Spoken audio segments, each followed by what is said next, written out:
those will never be my portion.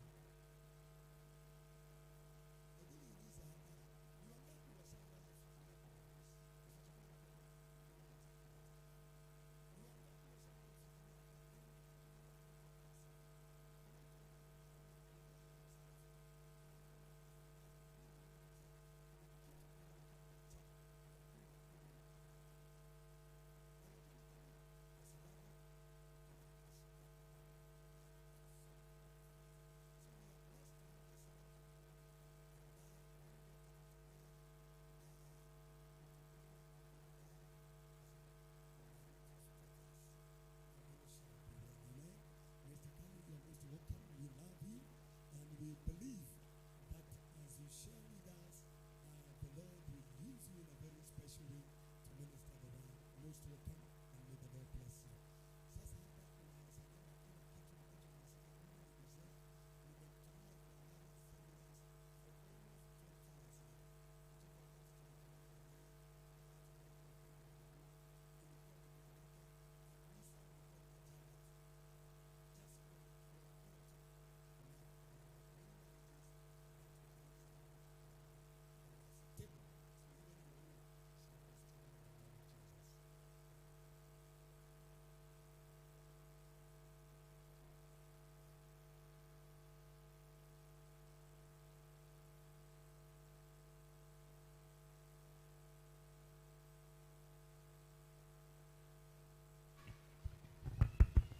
Bwana asifiwe. Tunaweza keti. Habari ya afternoon. Bwana asifiwe. Ninamshukuru Mungu kwa sababu wakati mwingine ametupatia nafasi ya kuja kuketi na kujadiliana yale ambayo yanatuhusu kama wanandoa, na ninaamini ya kwamba Mungu ameendelea kusimama na familia yako na ndoa yako, na ninaamini tutakapokuwa tunatoka kwa ibada ya leo, kila mmoja wetu atakuwa na ushuhuda ya kwamba alikuja aka-invest his or her time na amebarikiwa na ndoa yake imejengeka, na ushirika wake na mke wake ama mume wake umejengeka na umeboreshwa. Kwa wale ambao tunakutana mara ya kwanza, majina yangu naitwa Joseph Kahio Mbogwa. Nimeokoka, Kristo ni Bwana katika maishani mwangu, na ninamfurahia kwa wokovu wake. Ile huduma Mungu amenipatia ni ya kusoma na wanafamilia, na tunasoma na vikundi vitatu ama vinne mambo ya familia.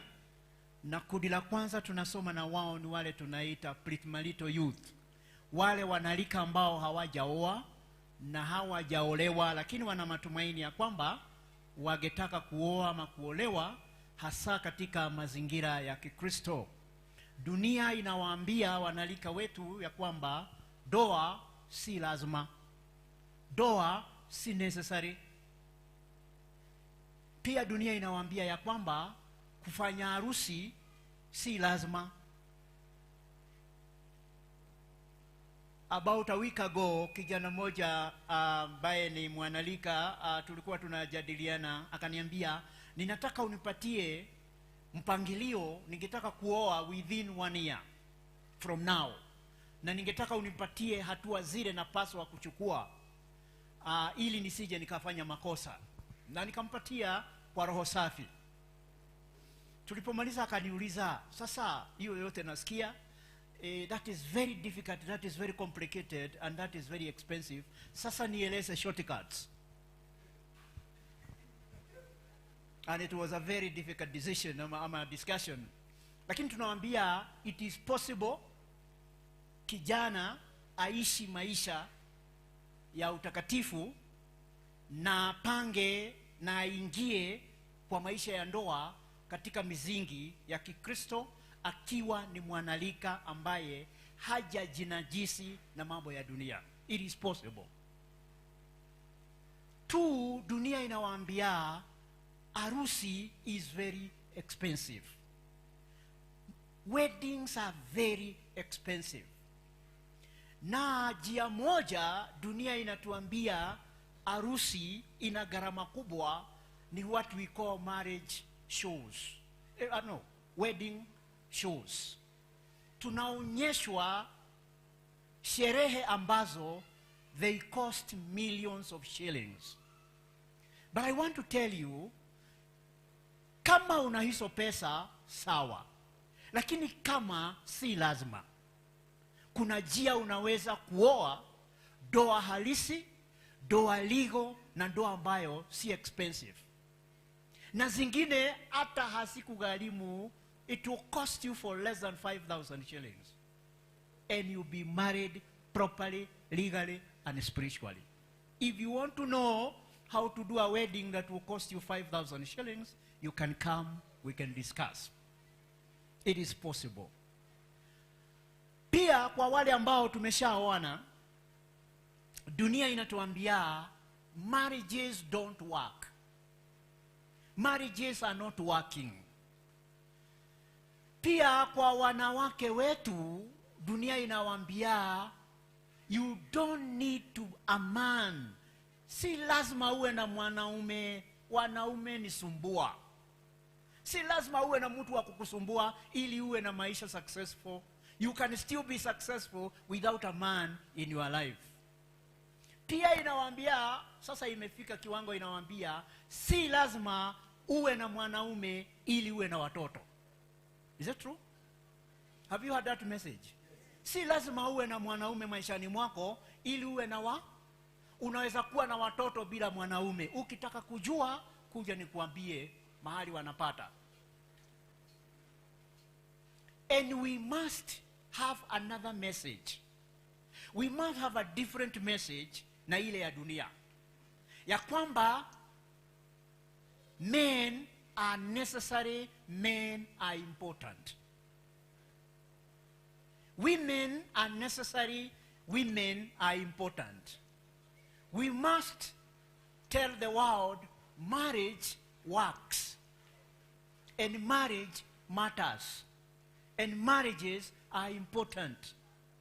So tunasoma na wanalika kujitayarisha kuingia kwa maisha ya ndoa. Kwa wale ambao tumeshaoana kama wale tumekutana siku ya leo, tunasoma kuhusu ushirika wa ndoa. What does it mean to be married? Na how can you make your marriage better? Unawezaje kuboresha ndoa yako ili iwe ya kufurahia badala ya kuvumilia? Because hakuna ndoa ambayo imedhoofika kiasi ya kwamba haiwezi rekebishwa. No marriage is so rotten that it cannot be rescued and improved. Na hakuna ndoa iko so perfect ya kwamba haiwezi kuwa improved. When we were in high school, we had a principal, no matter how best our school performed, he was always telling us, yes, you have done well, yes, our school has done well, but there is still room for improvement. And we used to hate him. Why doesn't he appreciate what we have done? No, he was. But he was telling us there is still room for improvement. You can do better. You have done good, you have done well, but still you can do better. So tunasoma na wao. Pia tunasoma na wazazi ili tuelewe jukumu yetu kwa mtoto. What is your parental responsibility to that child who is under your care? Mungu ana matarajio gani wewe kama mzazi kwa huyo mtoto? Unamsaidiaje huyo mtoto? Sometimes tunapelekea walimu watoto ambao tayari tumeharibu. Somebody said we take to school damaged goods. And some goods are damaged beyond repair. Na tunaambia mwalimu, somesha huyu. Tukisahau ya kwamba hata mwalimu ana watoto wake. Juzi tulikuwa tunafikiri kazi ya mwalimu ni kufundisha tu mtoto apite mitihani. Corona ikatufunza ya kwamba mwalimu hafundishi peke yake. anatusaidia kukaa na watoto wasipate miba. Siku zile tulikaa na wao, tunaelewa ile hasara iliingia. So we learn our parental responsibilities. Pia tunasoma na wanaume, the biological man, tukitaka kujua how do we become providers to our families, protectors to our families, priests to our families, and prophets to our families. Na kwa kila kikundi nimeandika kitabu. Leo nina 2. Moja ni ya marriage for all seasons, how you can build a marriage that will survive the 7 seasons of a marriage.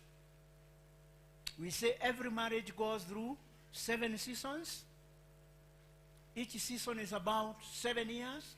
7 times 7, 49 years. And we are told by psychologists, the lifespan of an average marriage is 49, 50 years. So if you have been married for 10 years, karaoke, there is still 40 more to go. If you have been married for 30 years, there is still 20 more years to go. But they say even a journey of 1,000 kilometers starts with 1 step, and it is 1 step at a time. So there is hope for our marriages. Now, this one is the second one I have. It is called Man Enough.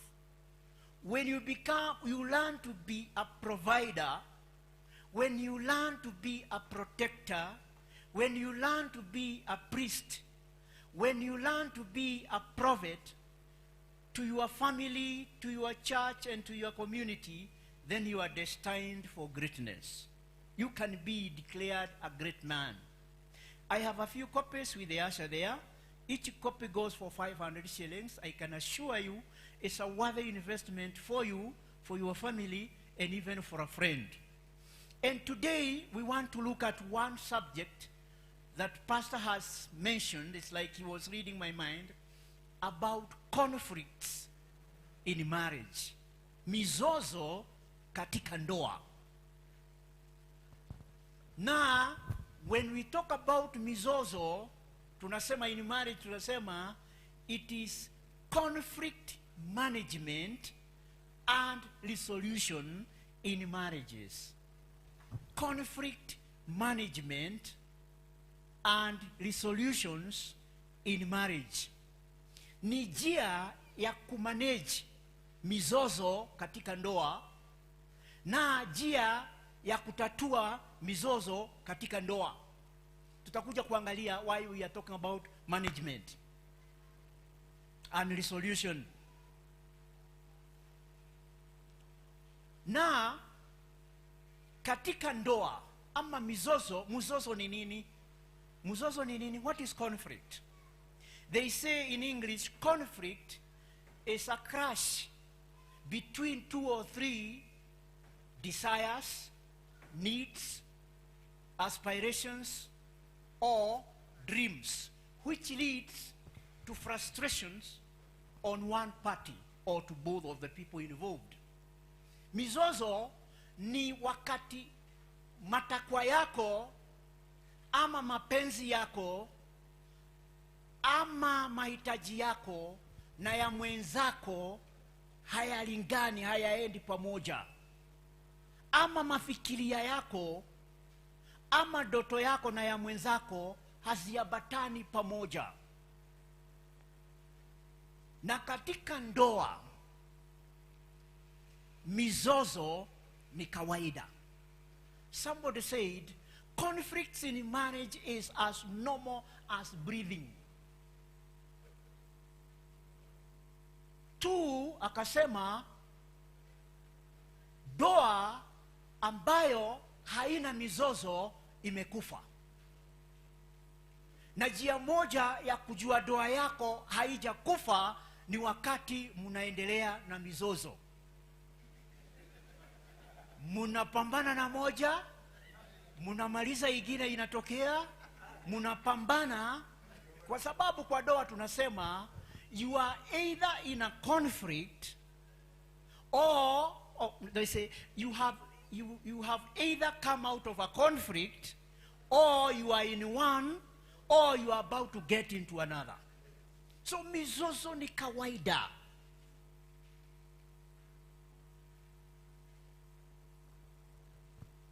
Na kuna sababu mizozo ni kawaida katika ndoa. Tukiangalia ni kwamba ndoa ni ya watu wawili wa hisia wa different gender, hisia mbili tofauti. Marriage is, the Christian marriage is heterosexual. It is between one man, biological man, and one woman, biological woman. And that alone is enough to create enough conflicts. The fact that you are of different gender is enough. Two, because wanaume na wanawake hawaonagi mambo kwa njia moja, hata hawasikiagi kwa njia moja, hata hawasungumuzi kwa njia moja. So there is likely to be a conflict because of the gender difference. Two, ndoa ni ya watu wazima. Watu wanaoana wakiwa wazima.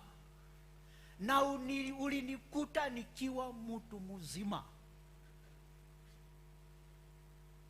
Na wewe nawe nilikuoa kwa sababu ulikuwa mtu mzima.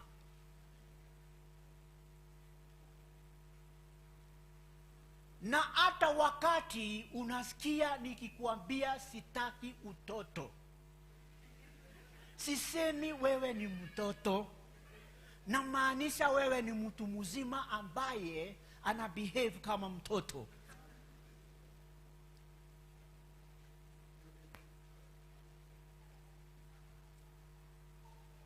Na wakati mwingine ni kukutusi na kutusi, ama ni madharau na kufanyia. Lakini wewe si mtoto, na wewe ukifikiriagi kama mtoto, na wewe ufanyagi mambo kama mtoto, ni kuonekana unaonekana kama mtoto. Kwa hivyo yule anakuona, anaweza kuwa anakuona kwa njia baya. But marriage is for grown-ups. Na nililelewa kwetu kwa njia fulani. Na kuna mambo nilirithi kutoka kwa wazazi wangu ambayo no matter how much I try, siwezi ikanitoka kwa kichwa yangu. They say you can bring an African out of a village, but you can never bring out the village out of an African.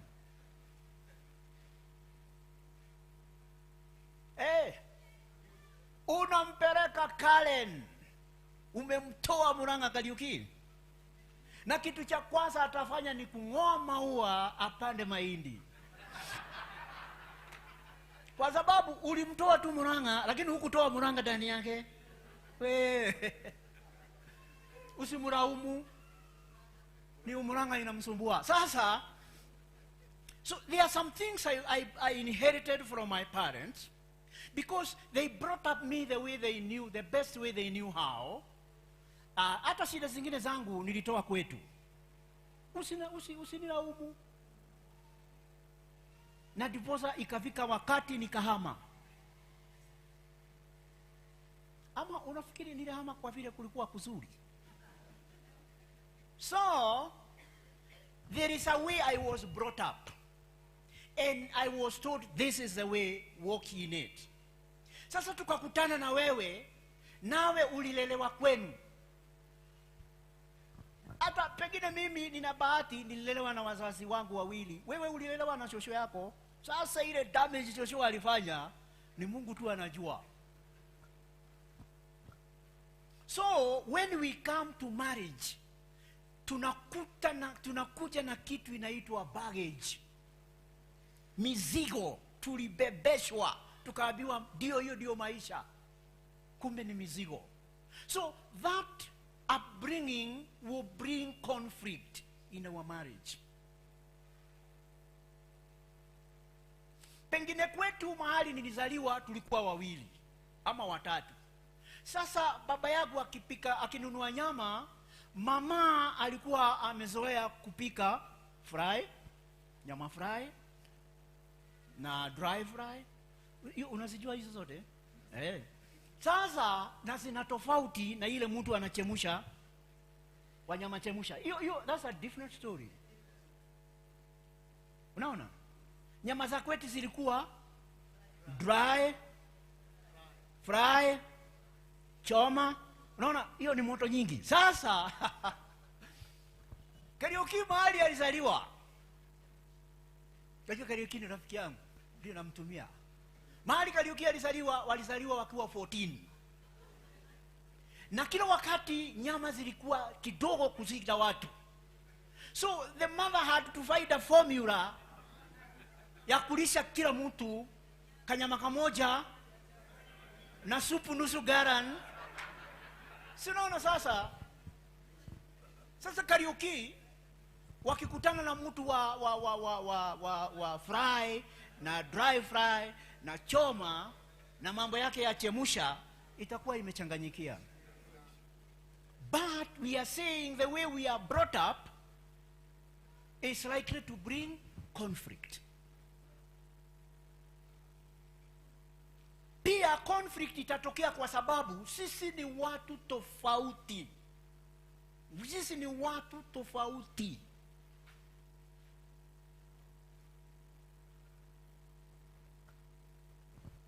Na tunaona mambo kitofauti. Na tuna matumaini tofauti.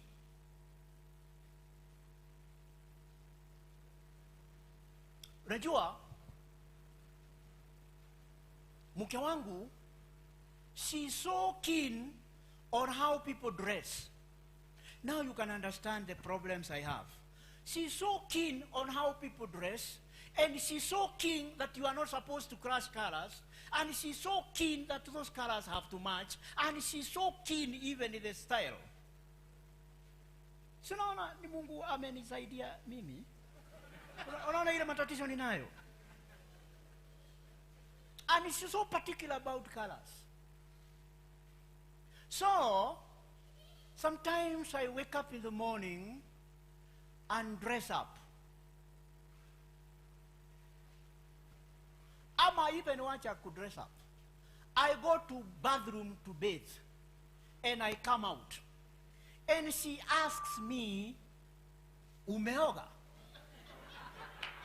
Mimi nasijua guy.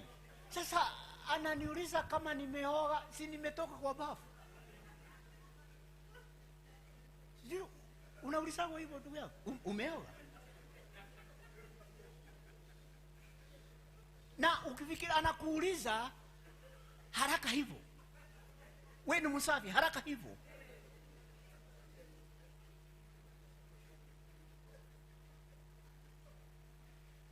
Sasa unafikiria nasikia aje? Mtu mzima kuulizwa kama ameoga na ametoka kuoga. Ni vile tu ile maswali iko kwa kichwa saa hiyo, ni vile tu siwezi kumuuliza kwa sababu naenda kanisani. Sasa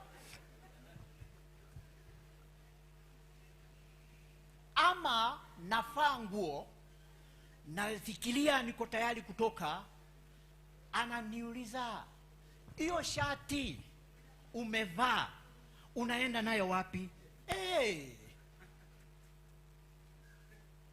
Sasa kama ni wewe ukimwambia unaenda nayo wapi? Si unaenda nayo mahali unaenda nayo.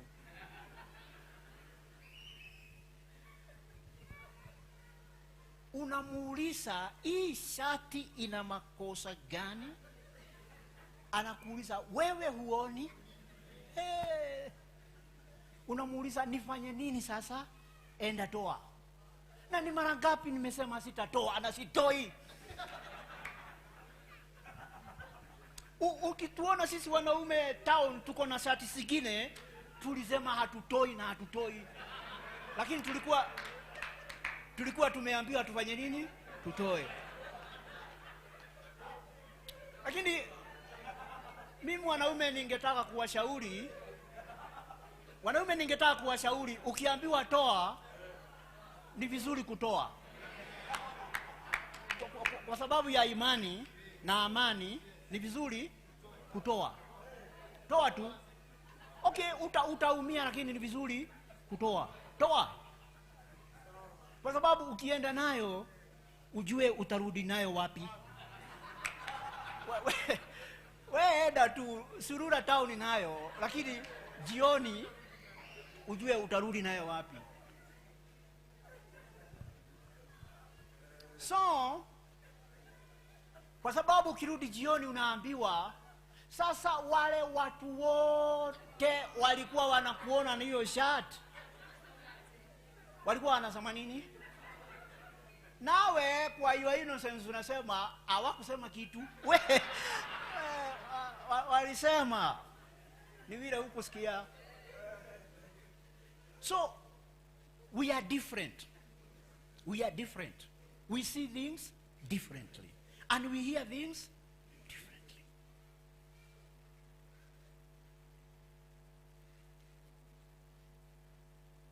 Unajua sisi wanaume tuna shida moja ya kutumia maneno mazito bila kufikiria uzito wake. Tuna hiyo shida. Kama kuambia mtu sitaki ujinga. Naona. Na ni kweli si vizuri kutaka ujinga, lakini unaona unaambia huyu mtu hutaki ujinga. Na ni kweli hutakagi ujinga. Sawa? Haya, si wewe umeenda. Lakini umefikiria, amesikia wewe hutakagi ujinga na umeenda. Wewe unafikiria hujasema kitu. Ni ujinga hutakagi. Akiachwa kwa sababu anasikiaga mambo differently, anasema mimi ameniangalia macho kwa macho, akaniambia hatakagi ujinga. Mimi ni mjinga.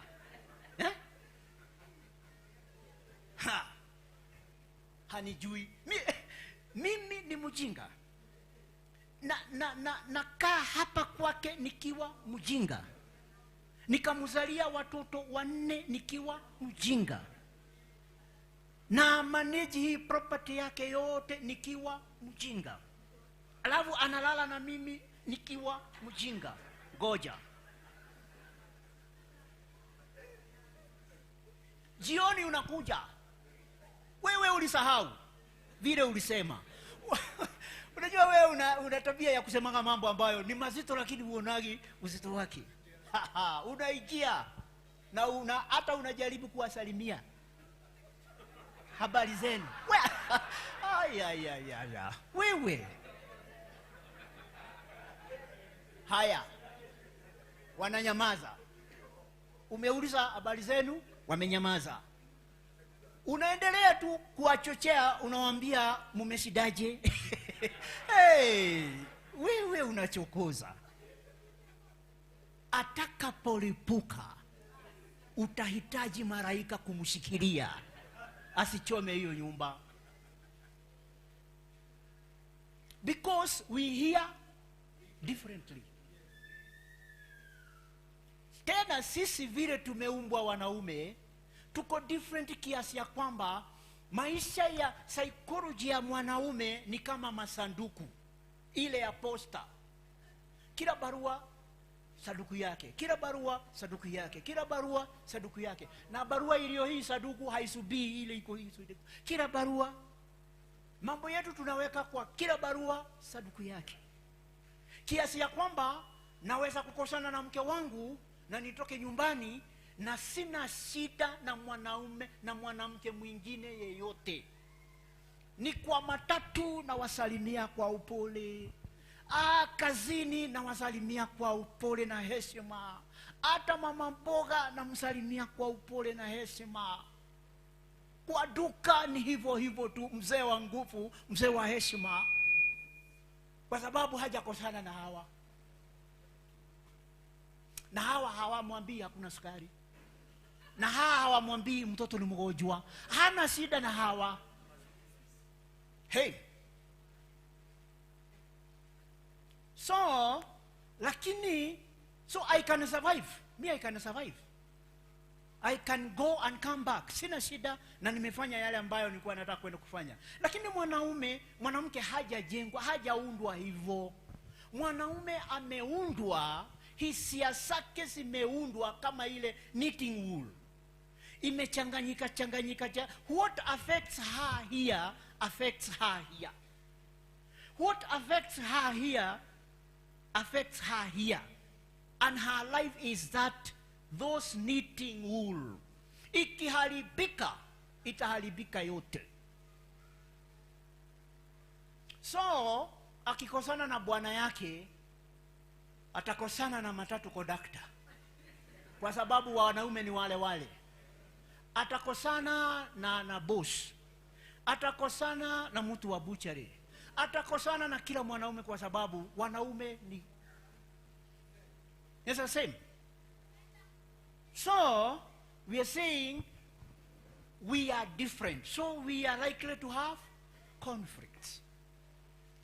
2, yale mambo ambayo ni muhimu kwa mwanaume, sio muhimu kwa mwanamke.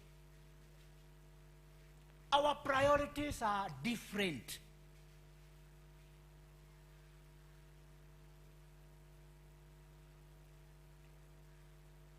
Ile kitu inafanya tukosane na mke wangu moja kwetu ni juu ya wageni.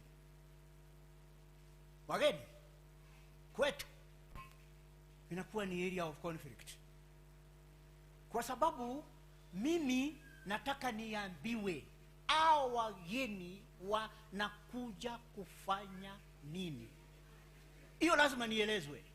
Na tena ni lazima waje. Hiyo lazima nielezwe. Kwani ni lazima waje? Ni kwetu tu wanaweza kuja?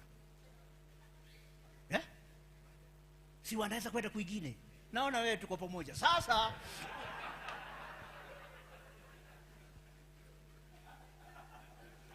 na ya 3 ni lazima niwepo.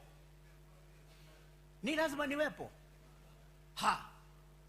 Lakini mke wangu anashukua hivi, mgeni anakuja mara moja. Hakuweko jana, hata kuweko kesho. Kwa hivyo hii siku ameamua kuja, tumkaribishe na tumpatie our time na tumpatie our resources. Na hata kama tuna shida zetu, tuweke kando, tushughulikie mgeni. Mgeni ni mgeni. Na lazima tukae chini, tujadiliane watakula nini, watakunywa nini, wanalala. Unaona kwa huyu ni kama kwangu. Ile maswali yanauliza ni ndio ninaulizaga hiyo tu. Unaona? Ni akina mama ama ni wamechanganyikia. Na sasa lengo la hii visit ni gani? Ama watakuja waseme nasi tuwatembelee kwa sababu wametutembelea, ni wakati wetu wa kuwatembelea. Sasa unaona, sasa mke wangu anataka achukue kitabu na mimi nikae hapo, tupange vile tutaraki wageni. Mimi tukae hapo. Sasa anaandika sasa tuseme, anasema tuseme wamekuja, wamefika.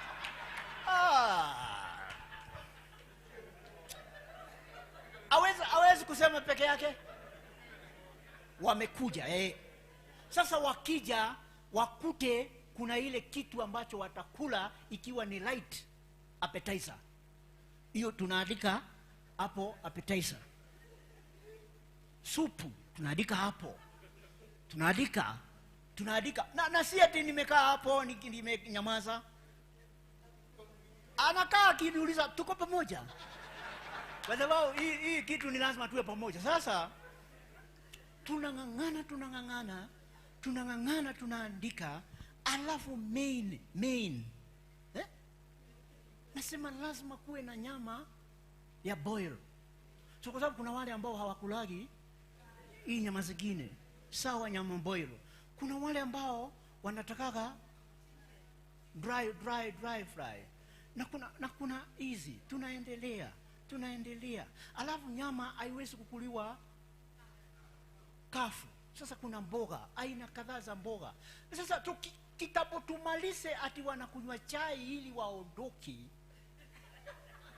Sasa mnaona mimi naangalia tu kitabu zile zinaandikwa. Hii figures, hii budget. Mimi namuuliza, lazima tupate hii mambo yote. Kwani ni wageni wangapi? Anasema kwani nilikwambia ni wangapi? Sasa namuuliza, kuna kitu tunaweza odoa hapa? Ananitupia kitabu. Sasa hapo ni kitu gani utaodoa? Unajua saa hiyo there is conflict.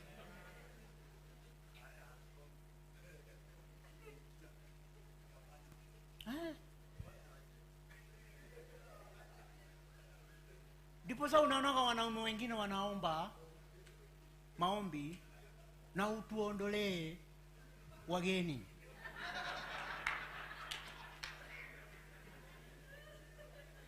Deliver us from visitors.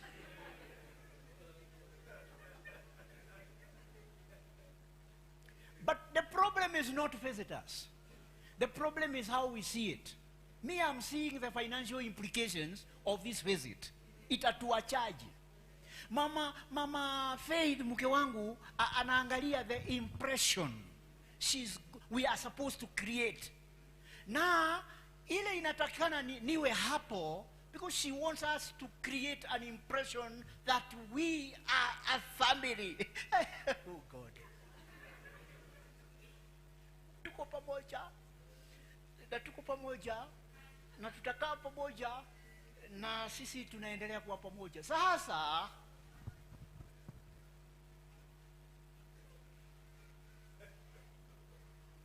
the same case with the relatives. We never agree about relatives,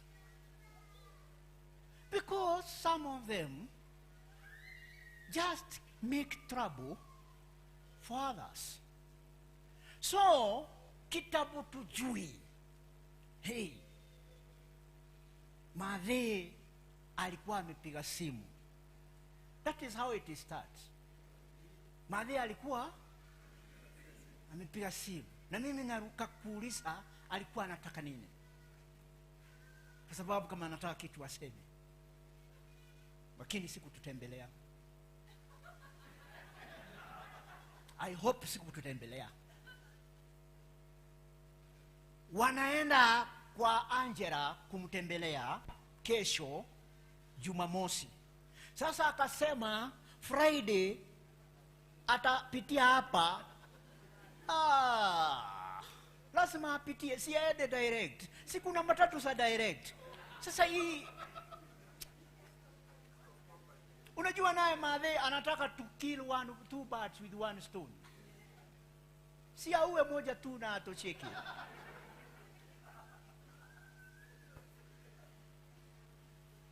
The same. So we are saying conflicts are likely to be there.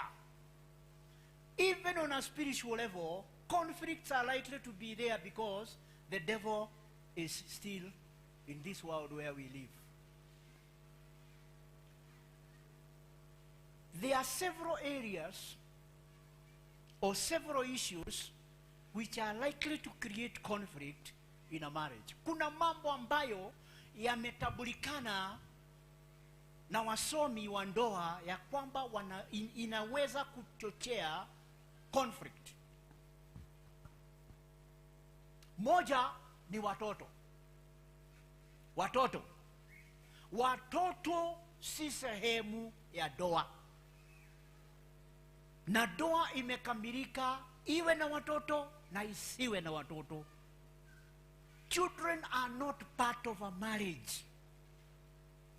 Children are part of a family. And a marriage is complete with or without children. Very hard to accept, but that is the truth.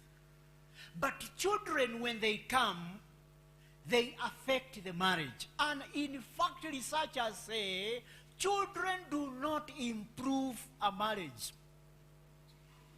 They don't make a marriage better. They make it more difficult. Because the two people in marriage are supposed or are required to divide their attention between the spouse and the children. Think about it. Hard thing, but the reality. So watoto wanaweza kuchochea mzozo katika ndoa. Wanaweza kuchochea mzozo kama hawatapatikana. Watoto kama hawatapatikana, inaweza kuwa is a conflict, is an issue of conflict, barrenness or infertility. It can be a source of conflict. Children can also be a source of conflict if they become or they come fast and furious. Wakizaliwa kwa wingi na haraka kuliko vile mama na mume wanaweza kupangia, inaweza kuwa ni source of conflict. Ndio nasema wamekuja wewe unafikiria, ngoja nikuambie. Wewe unafikiria mama moja alipata mtoto. Si mtoto ni baraka? Akapata mtoto. Kabla ya huu mtoto kufikisha miezi 6, mama ana mimba ingine.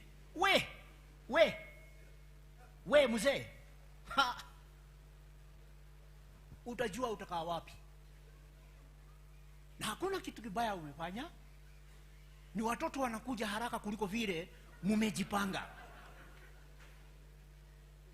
And some women have even gone into depression because of this second pregnancy, which she was not prepared for, or she had not planned the way it came. Watoto pia wanaweza kuwa issue ya mzozo kwa jenda yao. Naona mzee mmoja alipeleka mke wake hospitali akapate mtoto mimba ya 5. Alafu asubuhi akapigia mke wake simu, ulisaidika? Kasema ndio. Nani alikuja? Dada yako. Sasa akiwa msichana wa 5. Unachua hata pasa amestuka. Sasa huyu mzee akabia mke wake, sasa hao wasichana unajishalisha wewe. Sasa ni kwa simu, anampigia kwa simu. Hao wasichana unajishalisha, utajua utawapeleka wapi? Lakini swali ni, anajishalisha ama anasalishwa ama wanasalishana? Which is which? Unajua mambo mengine ni ngumu kuelewa, but it can be very hurting. Some things can be very hurting. Again I said, for a man it is very easy to say something so heavy without realizing the weight of why you're saying that. Mama akifikiria ni mchezo, alipodichajiwa mzee hakwenda kumchukua na ana gari yake, alituma taxman aende amchukue awalete nyumbani wajipange. Sasa children can be a source of conflict in bringing them up or even disciplining them. Children have been known to be a major source of conflict. But children are blessings from God. Children are gifts from God. But they can be a source of conflict if not handled well. Money can be a source, and money has been identified kama issue moja ya mizozo katika ndoa. Na money, pesa, See, psychologists tell us, vile tulilelewa, the way we were introduced to money, formed what we call financial personality. Na kuna about 5 financial personalities. Kama ulizaliwa kwa boma ambayo hakukuwa na pesa, na wazazi walikuwa wanapigana kwa sababu ya issues of lack of money, you are likely to have a personality of a miser, a saver. You think the only way to have financial freedom is to have money and have it as much as possible. Kwa sababu kwenu ileta mzozo, hapa you want iwe nyingi, isilete mzozo. So you become a miser to yourself and even to other people.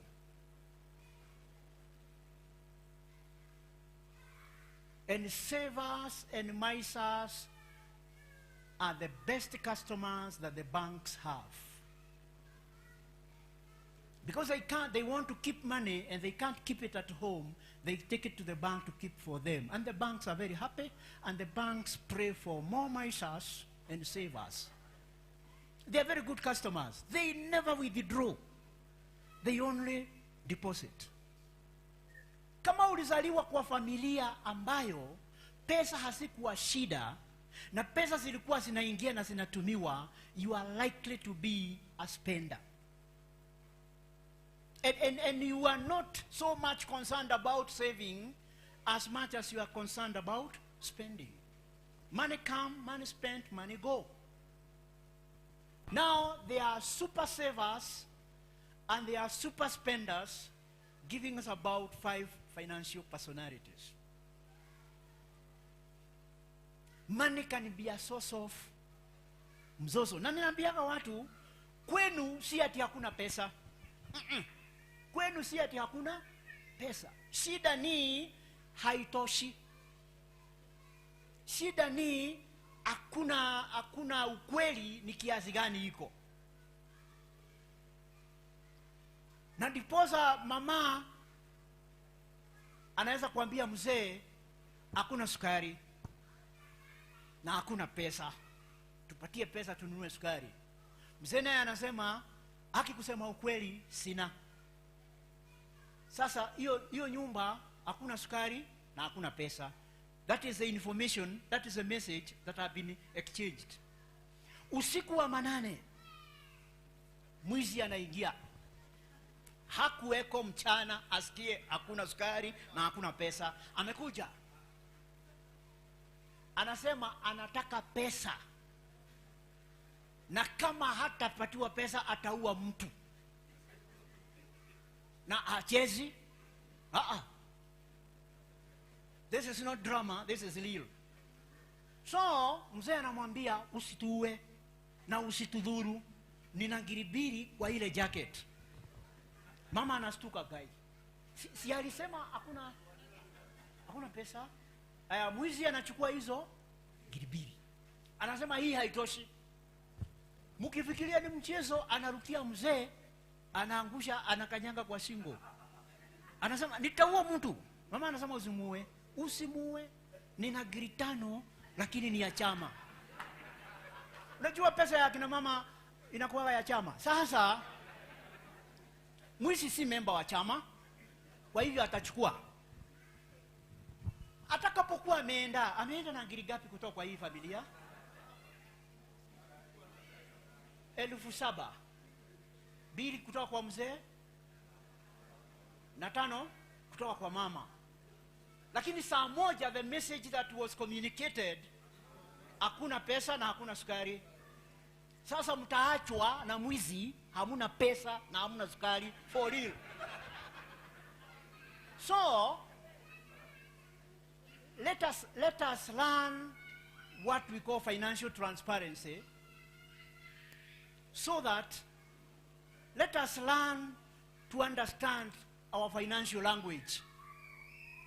I usually naulizaga akina mama, mzee wako anapokuambia ana pesa ya nywele, wewe unaelewa nini? Umemuomba pesa ya nywele, amekwambia hana. Wewe unaelewa nini? Hana pesa. Is that the way you understanding? Ati hana pesa? wakati mwingine anamaanisha hana pesa ya nywele. Na ni vizuri uelewe, ili wache kuitisha ya nywele, sasa itisha ya boga, utapatiwa. Kwa sababu ya boga iko, ya nywele hakuna. Ni vizuri kujua mzee wako ni pesa ngapi ya nini anayo.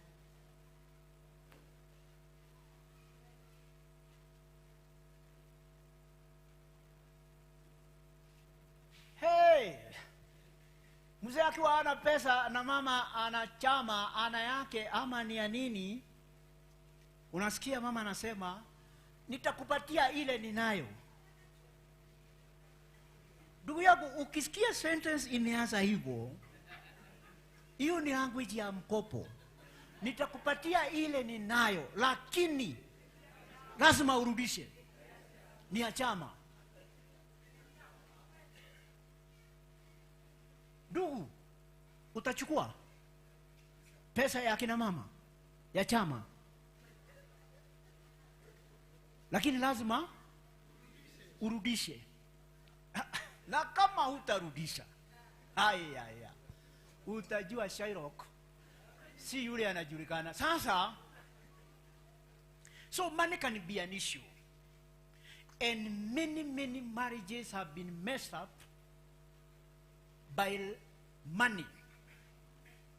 How it is taken, how it is spent. Na mtu mmoja akasema, the power behind money is money has got power, an influential power, and money has a certain freedom. That is why it is a sensitive issue in a marriage. Sex can be an issue in marriage. Kuonana kimwili inaweza kuwa an issue ya mzozo katika ndoa. Either iwe haitoshi, hakuna ya kutosha, ama inauzwa nje, is being smuggled out of the home, or it is being imported into the marriage. So, exportation or importation or lack of enough sex can be an issue in marriage. Again, sexually, because of our genders, we are different. And sex means different things to men than to women. It is only God who helps us to understand one another. When we start talking about sex, ni Mungu tu. It requires God. We see it differently. We feel it differently. It takes place differently. And it is bound to create tension.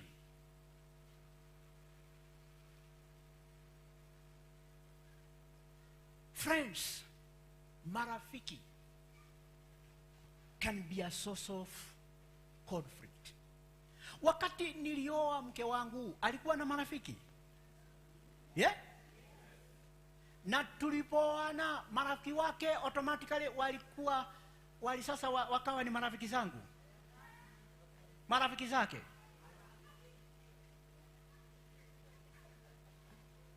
Na tulipoana, nilikuwa na marafiki. Walikuwa wananitembelea. Na tulipoana, marafiki zangu automatically wakawa marafiki zake. Nani aliwaambia ati wataendelea kututembelea? Vile walikuwa wananitembelea. You know, sometimes friends, you need grace, divine wisdom. Ujue mahali ulikuwa unatembea wakati hakukuwa mke, automatically huwezi kuendelea kutembea. The status have changed. Na mke wa huyo mtu anaweza kukudislike, yani hakupendi, na huwezi kumlazimisha akupende. Na hakuna mahali utampeleka. Na hiyo sio nyumba tu unaweza tembea. Tafuta kwingine. Kama ni lazima utembee, tafuta kwingine. Lakini huku huwezi. Na ukitaka kutembea hapo lazima uwe na kibali ya mama wa huko. Na ni kwake. Na hata mzee akinunua nini ni mama wa huko atapika. Na mzee anaweza nunua na mama wa huko akatae kupika. Hakuna mahali utampeleka mama wa huko. Na naambia watu, ukitaka kujua mahali unapendwa, angalia ile sahani umepatiwa chakula nayo. It is an indicator of your status as a visitor. Unaona? Kwetu mahali sisi tunakaa na mke wangu, kuna sahani za wageni. Nakwambia ukweli, hata sisi hatuwezi kupewa na hiyo sahani. Sisi tu wageni na hatulalamiki. Na zingine hazijawahi kutumiwa tangu asipate kutoka kwa chama, hasijatumiwa. Lakini ni za wageni. Na siku ile nitakuta wamewekewa, nitajua status ya hawa wageni.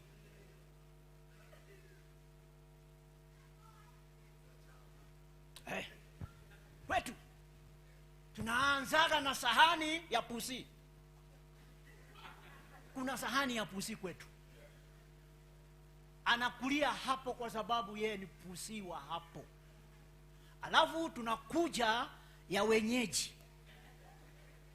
Ile haifujiki. Sisi wenyeji tunakulagia ile haifujiki. Wageni ndio zinavujikaga. Nao wageni wanajua kuzitumia.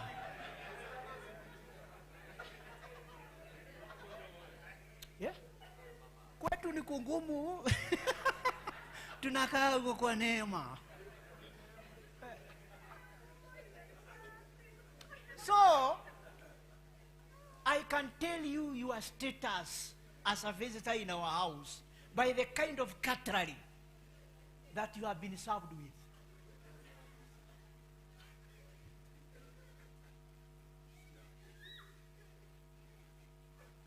Tuko pamoja? So ni vizuri kuelewa mahali unatembea. Usije ukaleta mzozo kwa hiyo boma, na mgeni ni baraka. Unapaswa kuwa baraka. Unajua kuna ndugu moja tulikuwa marafiki na yeye kabla ya kuoa.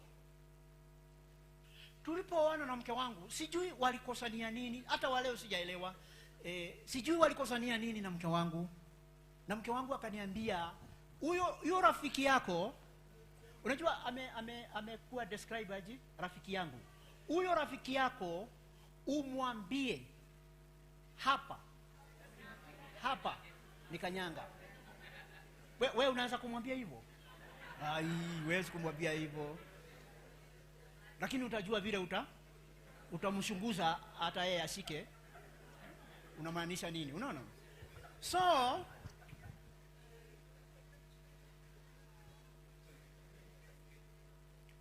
So siku moja huyu rafiki alikuja. Na mke wangu alikuwa na mimba. Unaona? Si tulisema watoto wanaweza kuwa mzozo. Sasa unaona kuna mzozo ya hii mimba. Na kuna mgeni amekuja. Sasa si mambo hii na nikanyanga. Sasa na mke wangu anaona ni mimi nimehusika na hii mimba. Na mgeni ni yangu. Unaona?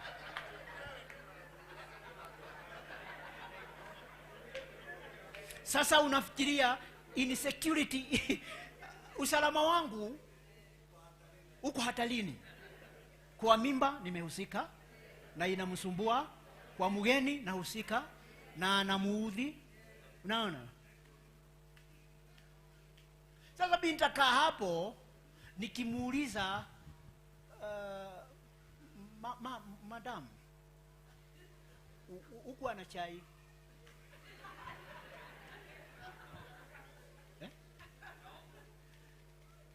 Madam, hakukuwa na chai ya wageni.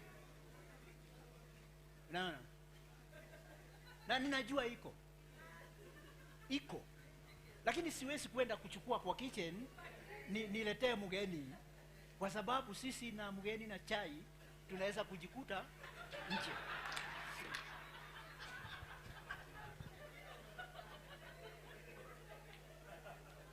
So friends can be a source of conflict. Na ndiposa mimi na shauri wageni, ukienda kwa boma ya watu, tafadhali kumbuka your status. Usisahau your status. You are a visitor. You are not a resident. Na visa yako ni ya mgeni na ina expire. Kabla visa yako haija expire, wewe enda kwenu. Usigoje kufukuzwa. Usigoje kufukuzwa, kwa sababu inaweza fika mahali ufukuzwe. Enda wewe tembea ile masaa ina fit. Kula kile watu wanakula. We sungumuza hata mjadala ingine ikiintroduciwa, pima kama wewe unapaswa kuwa a silent listener or an active participant. Usije ukaigia masuala ya wengine, kumbe ukwa unaambiwa uchangie. Alafu nakuja kusema ati hapo mimi naona. Eda ukaone kwako. Sasa hapa ukaone mbele. Sasa the other one is relatives. Relatives can be a source of conflict. Relatives, in-laws, in-laws, in-wrongs, all those people can be a source of conflict. Unajua kuna in-laws na in-loves na in-wrongs, na ni vizuri kujua pande yako ni gani. Usije ukawa you are the one causing the conflict. Wakati nilioa mke wangu, nilioa mama yake. Nyinyi mlisikia nikioa mama yake? Nyinyi mlikuwa mmekuja hiyo harusi, mliona mahali nilioa mama yake? Ama dada yake? Ama ndugu yake? Mlisikia mlipokuwa hapo ninaapa, mlisikia nikiapa kitu kuhusu wao? So wao wana ruhusa ya kuja kwangu ama kwetu? My in-laws wana ruhusa ya kuja kwetu kututembelea? Hata ni kwa mtoto wao wanakuja kutembea kwa mtoto wao. Na wakija wana ruhusa ya kuchangia mijadala ya boma hii.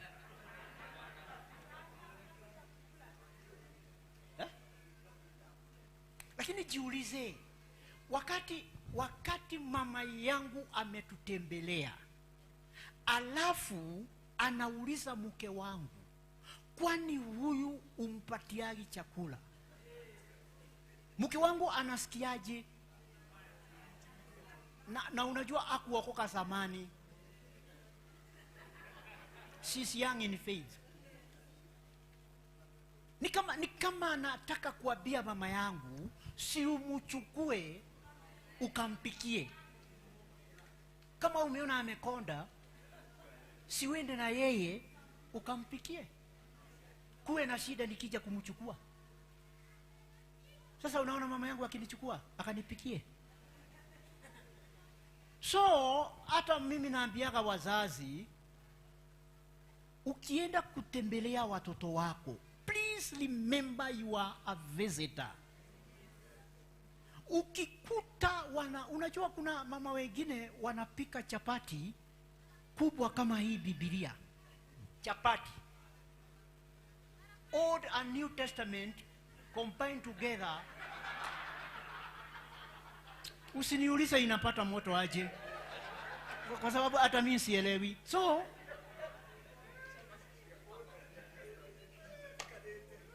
sasa chapati za kwao ni kubwa hivyo, na wewe unakuja kutoa maoni na kuwasaidia, yaani kuwafundisha vile wanaweza pika. utadharauliwa, utachukiwa kwa kujiigiza kwa mambo ya chapati za hapa. Chapati za hapa wanakulaga hivyo na hawana shida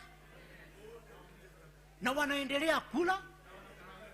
Wewe kula ile umepewa, na kama hutaki ukule boga peke yake, umeruhusiwa kukula boga peke yake. Uende kwako ukapike hizo unasema, na watakunulia unga. Usilete siasa ya chapati hapa. We ni mgeni, ati hii chapati imekaukaje? Kwetu sinakaukaga hivyo na tunafurahia. Unaona? Na hatujaitisha msaada. No.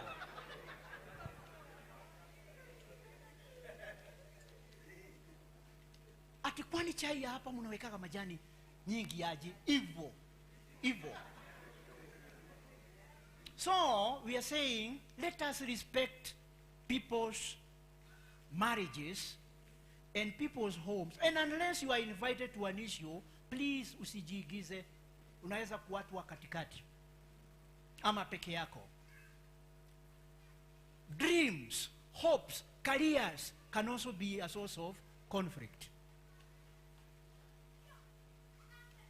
Mlipokuwa mnachumbiana, mlipokuwa mnaoana, mke wako alikuambia ati alimalizia form 2 kwa sababu ya ukosefu wa pesa. Wewe ukafikiria mkipata pesa atarudi shule ya malizi.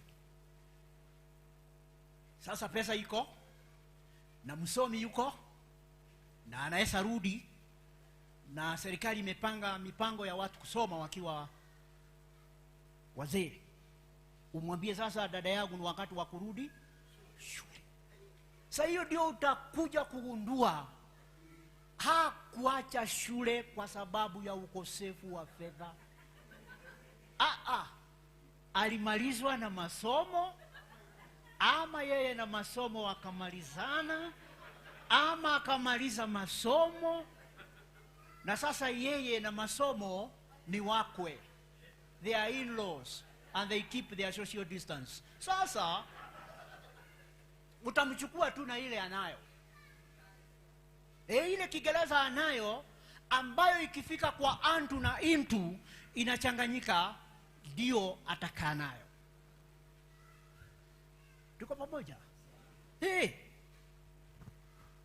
Careers. Maybe your husband kabla ya kuoa alikuwa na ile career, alikuwa anaota Mungu akimjalia, pengine akitulia, akipata watoto na familia, anaweza kwenda kwa hiyo career, maybe biashara, maybe a calling. It can be a source of conflict. Mama mwingine juzi aliambia mume wake alimwambia yeye anasikia mwito kutoka mbali awe mchungaji. Kuna shida? Kalioke? Sio ni Mungu. Si hapo ni Mungu. We, kama ungekuwa kwa hiyo boma, ungesema kabisa, ungegoja uone. Sasa mke akaambia mume wake, sikiza, wewe ndiye unasikia mwito. Ukiitika uitike peke yako. Sisi hatujasikia. Na akitutaka atatuita. Na akituita tutasikia. Na tutaamua kama tutaitika ama hatuitiki. Lakini wasaa hii itika peke yako. Utaitika tu.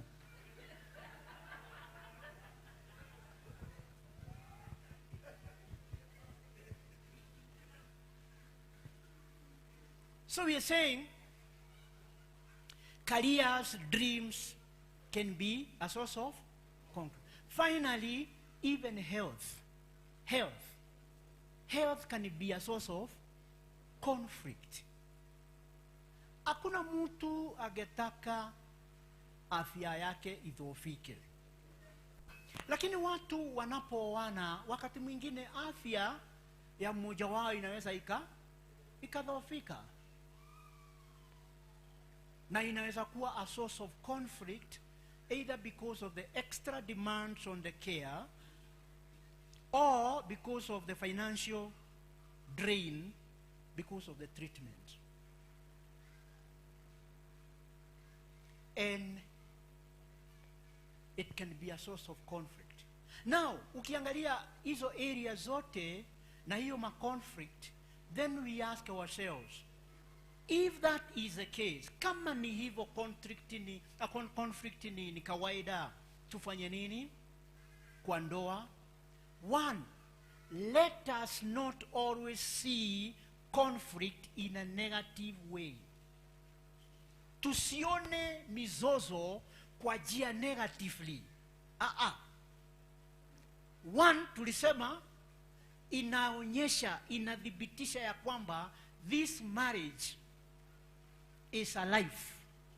This marriage is alive. That's why we are colliding. That's why we are having those conflicts. The marriage is alive. Two, inaonyesha wahusika are not pretending. They are being their true self. They are coming out. They are speaking their mind. They are giving their opinions. They are giving the way forward. So we see conflict positively. Two, let us learn to manage conflicts. Because they will always be there, let us learn to manage conflicts.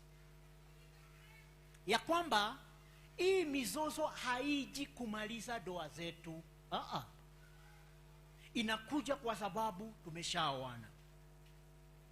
Now, we can be able to manage them. And one of the ways to manage conflict in marriage, you really have to learn to be patient. Patient with one another. Patient with one another. You have to be patient.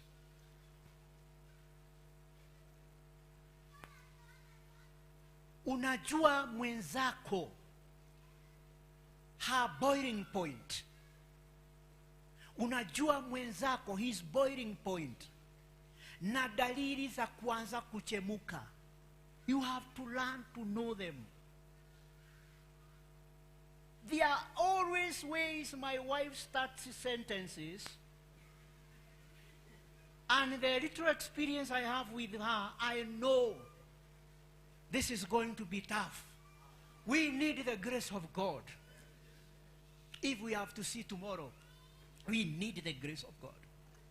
So you learn to know the symptoms of huyu mtu sasa ameanza anaanzaga hivyo kabla abast, anaanzaga hivyo. So amepanda, akianza kupanda, Mungu akusaidie na wewe uanze kushuka.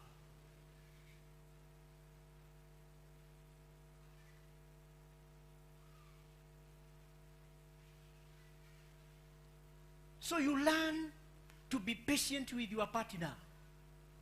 Anaweza kufanya jambo, anaweza kuintroduce something, anaweza kusema kitu ushangae, guy.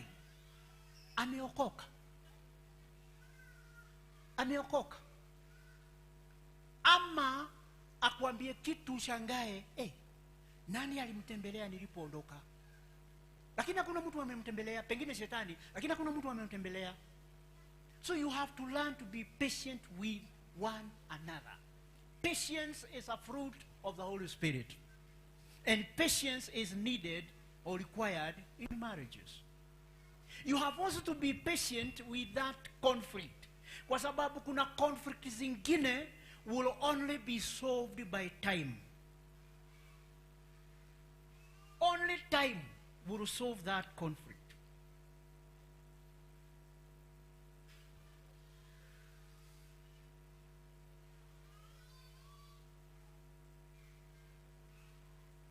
So, be patient. And one of the things that is lacking with our marriage spouses, particularly the younger generation, is lack of patience. Lack of patience. Sometimes you have to give some issues time. Time. You have to give your spouse time. Vile alisema ile idea alikuja nayo jana, it was the first time he had introduced it. Hata kwa bunge muswada unasomwa mara 3.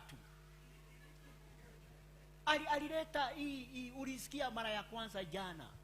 Na hata yeye vile ulisikia haielewi in details vile alikuwa anajaribu kueleza. So he needs time to interrogate these ideas he is giving, aone kama zinaweza fanya ama haziwezi fanya.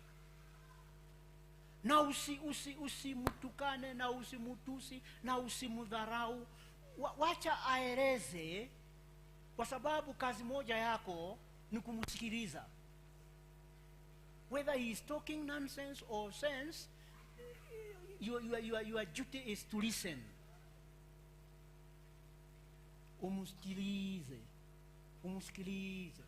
Na si kumsikiliza ukuwa umenyamaza. No, you have to be an active listener. Anazungumza unamuuliza umefikiria na hii je? Na kama haitaenda hivyo itakuwaje? Yani you are an active listener. Umsikilize. Unajua unapomsikiliza unapatia nafasi hata yeye ajisikilize. Unajua wakati mwingine unazungumza na usemi kitu, lakini ukijisikiliza unajiuliza, nilikuwa nasema nini hapo?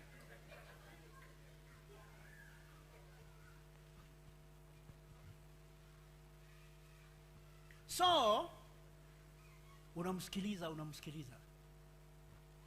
Conflict management. The other thing is to remember that there will always be conflict. So usishangae ati muna hii mzozo. Shukuru Mungu unaelewa ni gani munayo saa hii, na umuombe Mungu awasaidie hii kabla hamujaingia hiyo ingine.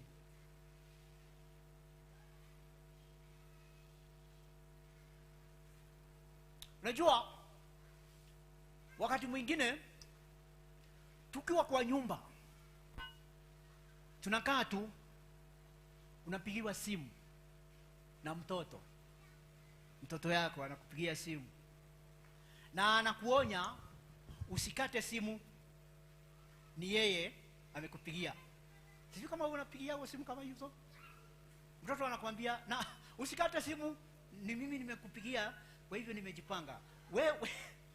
Wewe sifanya nini? Sikiliza. Unasikiliza.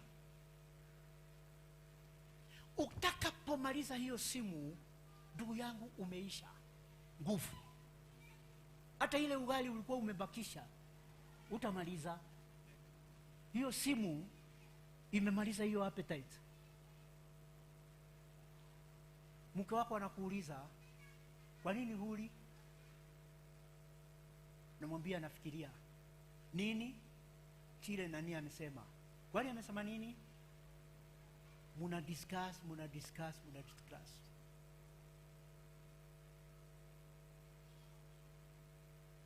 So, in marriage, you also take it and accept this, that some of the conflicts will not be created by the two of you, but will come from outside.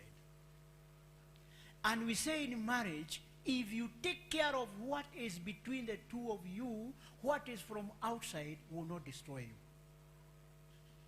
Ukishika kile, mkisuruhisha zile ziko zenu, za nje hazitawazuia.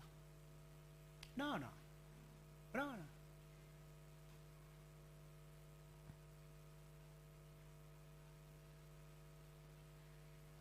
So, take care of what involves the two of you, and then the two of you can be able to overcome whatever is coming from outside. Even sikuambia ile imani can be a source of conflict. Kuna mama aliambia mume wake, akamwambia, ile mambo ninaona katika maishani mwangu inahitaji maombi. kuna ubaya wa maombi. Yeah? Kuna ubaya wa maombi. Na akasema na nitaomba. Kuna ubaya wa kuomba. Si hapo tumesikizana mpaka hapo? Akasema na ninataka prayer and fasting. Kuna shida ya maombi ya kufunga na kuomba. Na kwa sababu ya mambo hili iko hapa, siwezi kuombea hapa. Kuna shida sasa. Hawezi ombea kwa hii nyumba. Hii maombi itahitaji aende mlimani. Hapa ni mlimani. Anataka kwenda mlimani. Na ataenda for 40 days and 40 nights. Si ni maombi. They are called enhanced prayers. No. Na walikuwa wanazungumza na akina mama wengine pia wanapitia shida kama hizo, na wakakubaliana kuna prayer center mahali wataenda. Na kile tu anataka ni kukujulisha. Si ruhusa, kwa sababu huwezi kupingana na maombi. Isipokuwa umetoka kwa shetani, huwezi kupingana na maombi. Anataka kukujulisha, utampatia ruhusa aende for 40 days and 40 nights kwa mlima. Ni shida hiyo. Kwa maombi. Utamruhusu aende? Vile ndugu anacheka, sioni akimruhusu. Sasa kama hutamruhusu, kutakuwa na mzozo. Kutakuwa na tension. Ulikataza mao ya how many days? Prayer and wapi? Mlimani. It can be a source of conflict. So, let us accept that a part of our conflicts will come from outside. How do we handle conflict in marriage as we finish? How do we handle conflict in marriage? 1, remember what brought you together. Kumbuka kilichowaleta nyinyi pamoja. Hamukuwa na watoto, hamukuwa na mali, hamukuwa na hizo ma-in-laws na ma-relatives. Remember what brought you together, because what brought you together is what will keep you together. Musisahau ni kitu gani kiliwaleta pamoja, na musisahau muliahidiana nini. Remember the vows.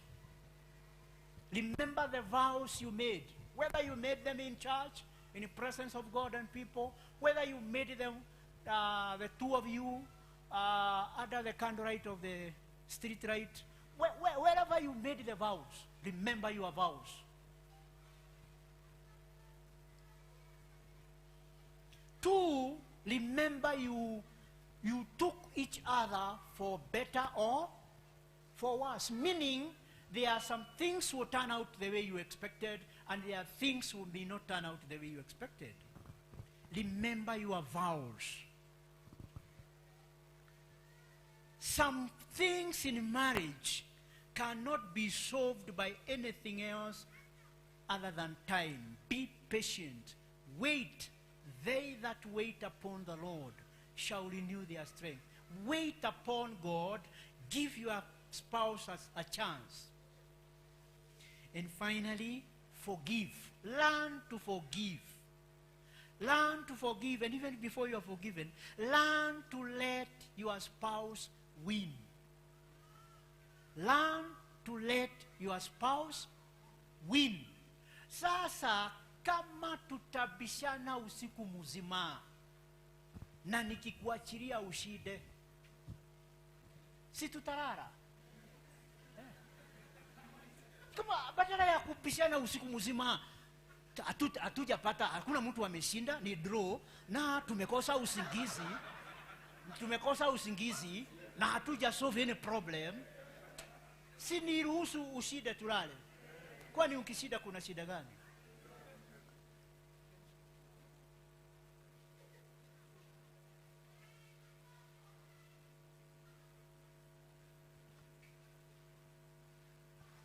So learn to allow the other fellow to win. Sometimes hata hakuna kitu anasema. Hakuna. And God is a witness. Hakuna.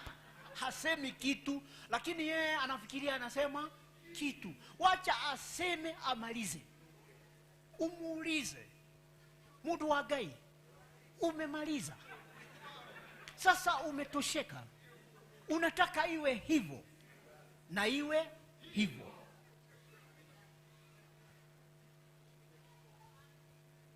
Zima taa. Vita kwisha. He will know later that he scored offside. Hata kama alishinda kwa kuscore offside.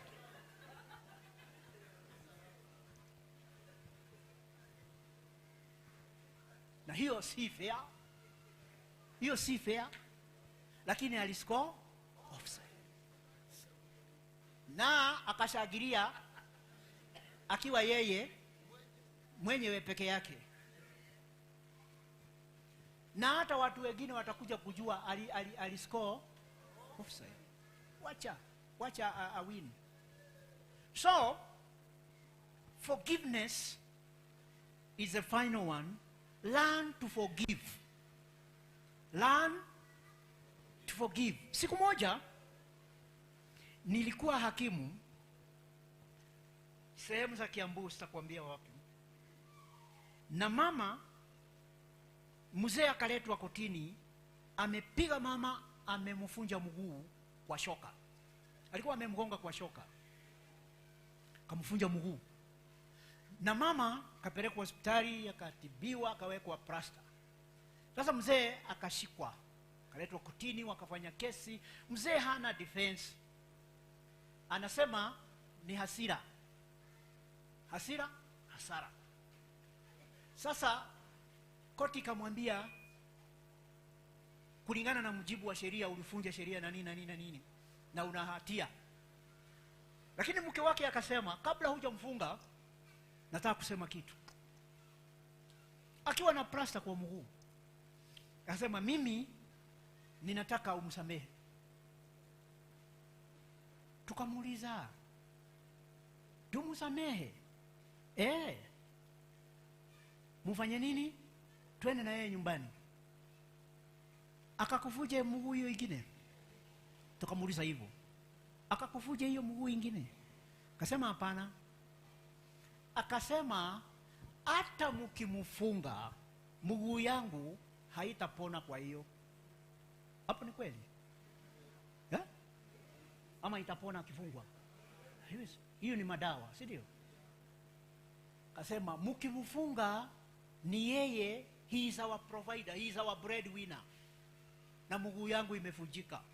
Sasa watoto watateseka na mimi nitateseka. Kamwambia lakini hana haki ya kukufunja mguu. Akasema lakini nilivunjika.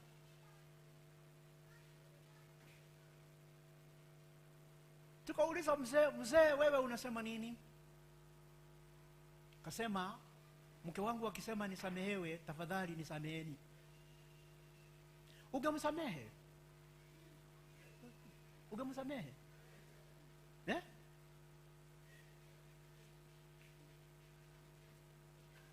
Kazi zingine zinakuwa ngumu. So forgiveness is the strongest person si yule amekosewa, si yule amekosa. The strongest person ni yule anaweza kusamehe.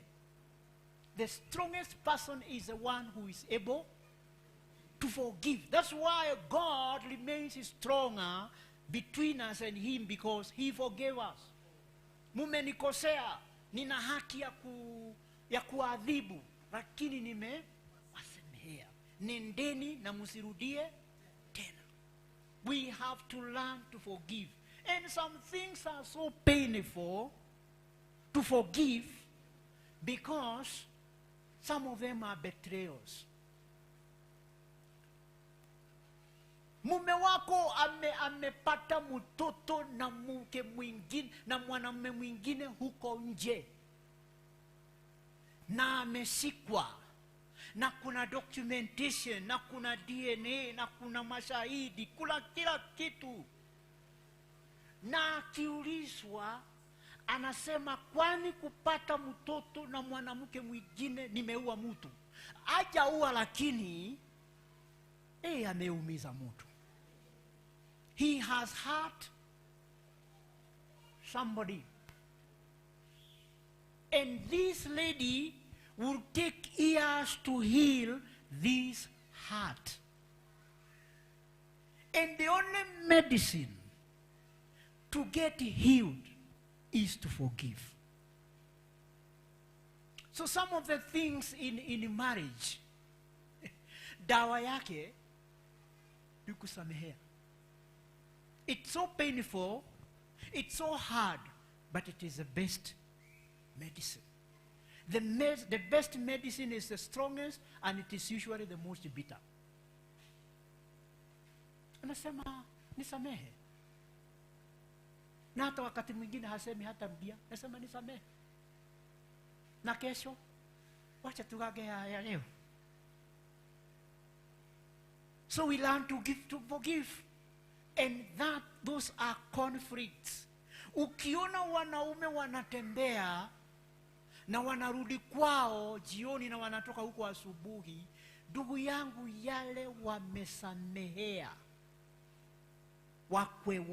wake wao.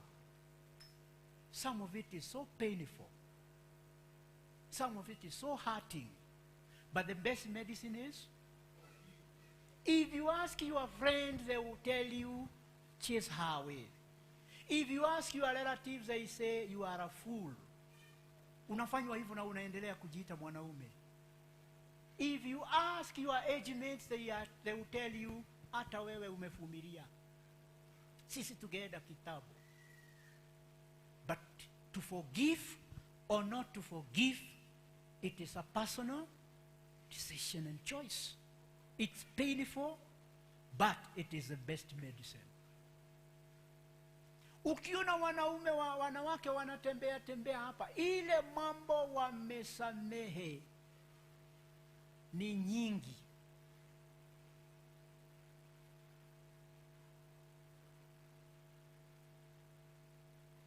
But we have to learn to forgive. Our marriages, we say this as I say down, strong marriages make strong families.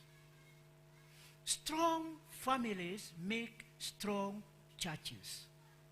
And strong churches make strong communities. And strong communities make strong societies. Our marriages can be strong. Our marriages can be better. Our marriages can be enjoyable.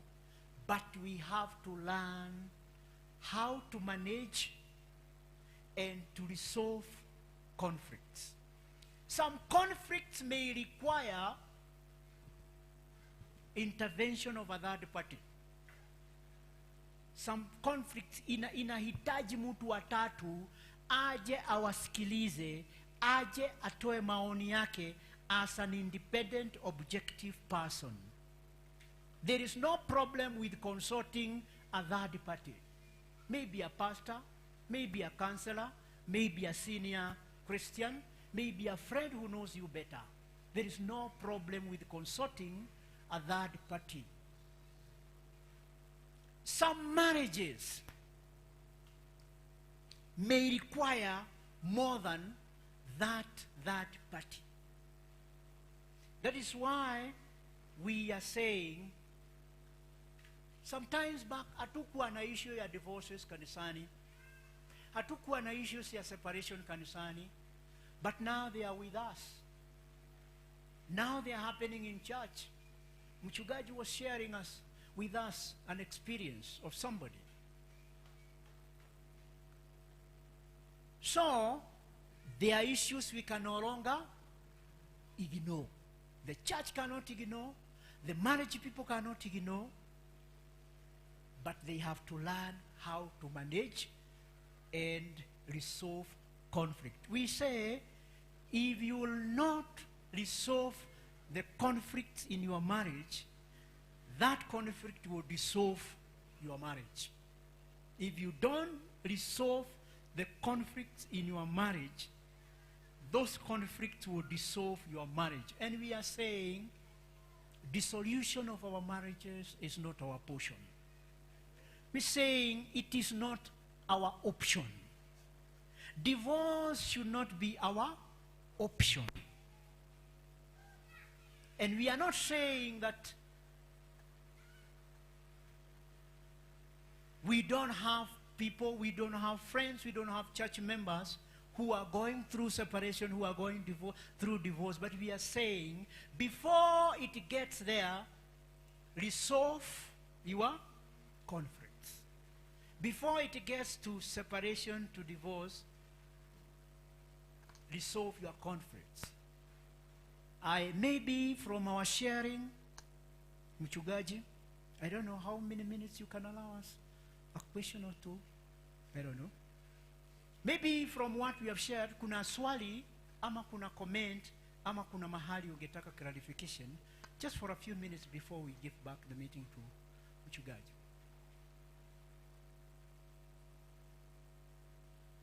If you are not in a conflict in a marriage, you are likely to be entering into one. If you are in one, manage it, resolve it. If you have come out of one, thank God it has not dissolved your marriage. Any question, any clarification, or any comment? I used to say, in marriage there are no experts. We are all learners, and we should always put our L at the back of our marriage vehicle. We are learners. There can be emergency breaks, so keep your distance. We are all learners. You think you knew this, kumbe hukuwa unajua. Jambo lingine linatokea kwa familia, unajikuta hujui. Any question?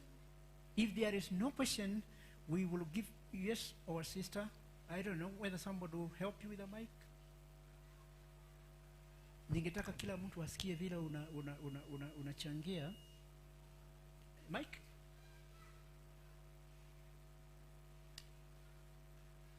Good. Our sister, let's hear what she's saying. Oh, thank you. You have told us that, okay, this is not personal, because someone may think it is not personal. How long can you be patient with somebody? Because you have told us patience is one of the way of solving conflicts in marriage. So how long can you be patient with somebody, waiting for them to change? And the other thing is that, do we have situations in life that some people don't change? You have to learn how to live with that weakness of a particular person.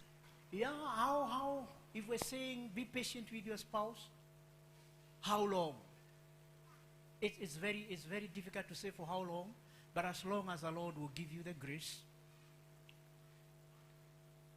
The problem with marriage is that tunapokuja kwa ndoa,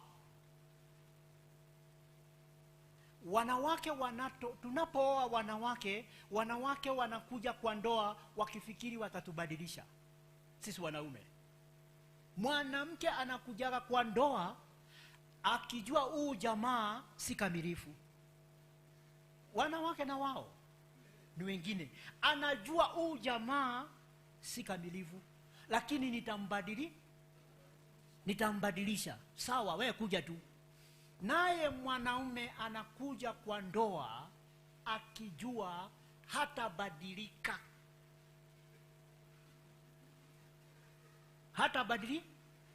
Hatabadilika, na wewe umekuja kunibadilisha, utabadilika wewe mwenyewe. Sasa those are the frustrations that come up.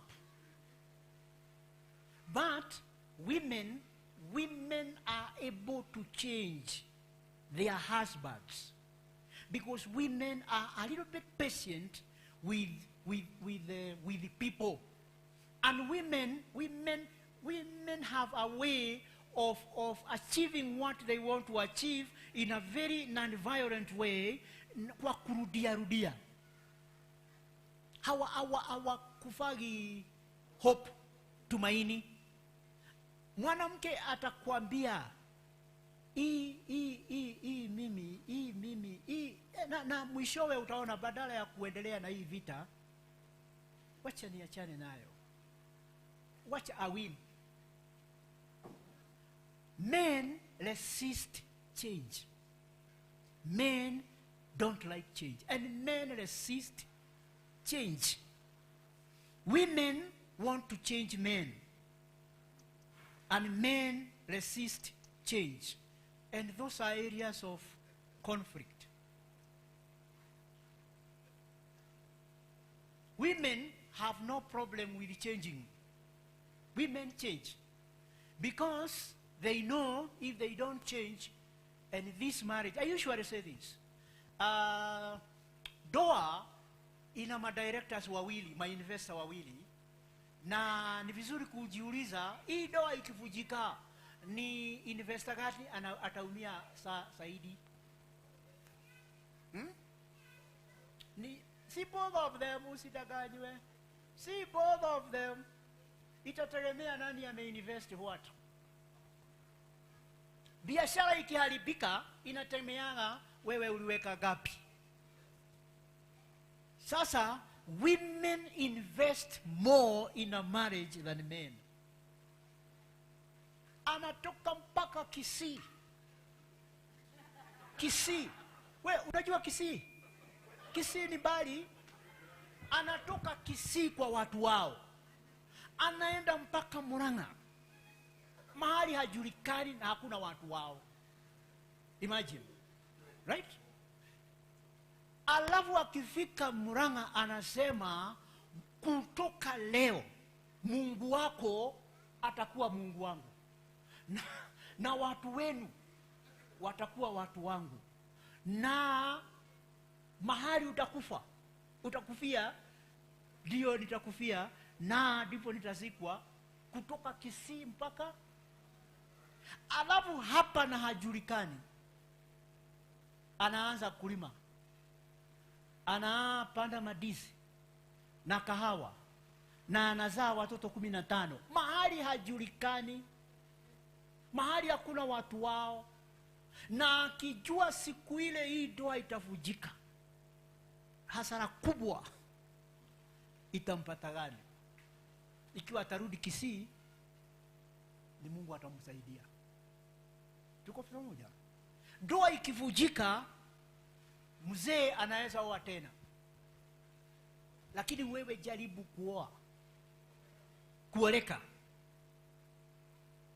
utajua ujui. Jaribu kuoa.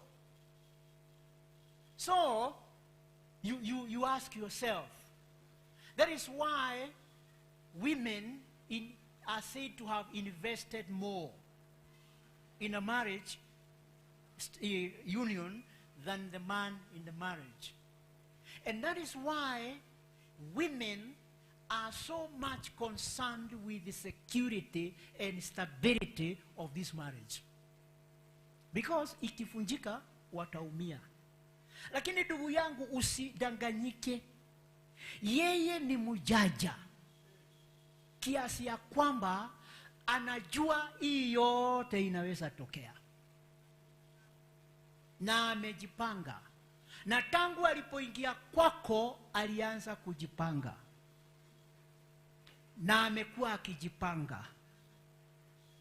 Je, kesho huyu tunaye aliyenitoa Kisii akileta kisirani nitafanyaje? Anaanza kujipanga. Anajua watu wenu wanaweza mkataa na kumfukuza. Anajua wewe unaweza kumkataa na kumfukuza. Yule hawezi kumkataa na kumfukuza ni mtoto wa tumbo yake. So anaanza kuzaa watoto ambao watamulinda akidhulumiwa na watu wa Murang'a.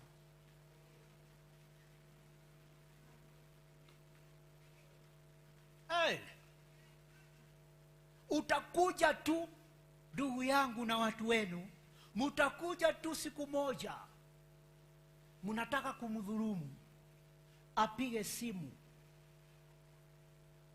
ile magari itawasili hapo ya watoto wake kutoka Kisii, kutoka Nakuru, na ya Mombasa haijawasili kwa sababu anakuja na SGR, na ya Nakuru inakuja, na wanataka kumuuliza swali moja, mam, unataka nini? Akisema ni kuhamishwa, hata chifu wa huko hawezi kataa.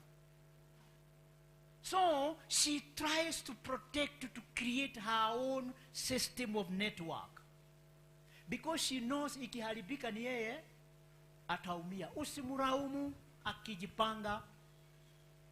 Watu ni wabaya na wanaweza badilika.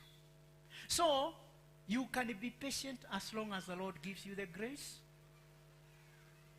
Jipange. Jipange.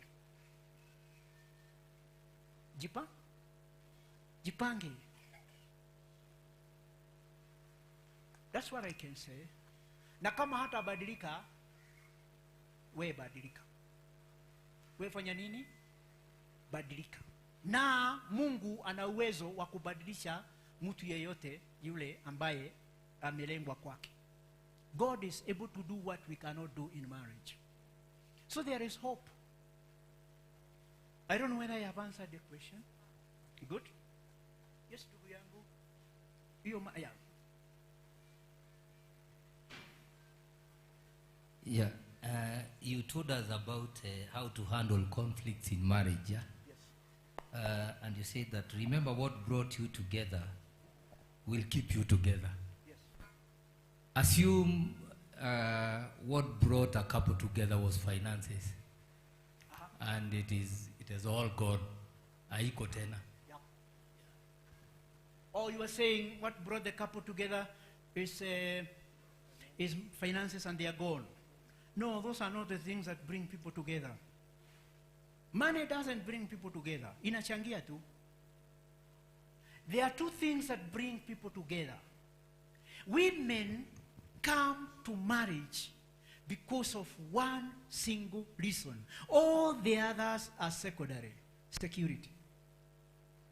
That is what brings a woman to a marriage relationship. Security.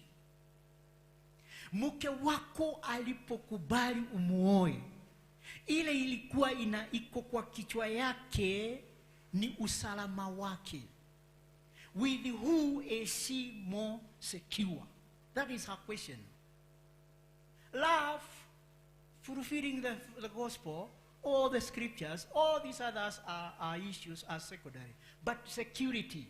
And that is why ile kitu ya maana unaweza kupatia mke wako ni usalama. I feel secure. Physical security, financial security, psychological security, na even the future. If you give that security, she is going to be secure and she's going to be very stable in that marriage. If you don't, she will create network of her own security. And she will get it. Men are not bothered by security. Men don't even come to a marriage relationship because of love. Love only lubricates the relationship. Men are always looking for a companion. Mtu wa kutembea naye. Mtu wa kukaa naye. Mtu wa kumusikiliza. Akisema yale anaelewa na yale haelewi. Mtu wa kumwekea yale analeta nyumbani, iwe ya maana isiwe ya maana.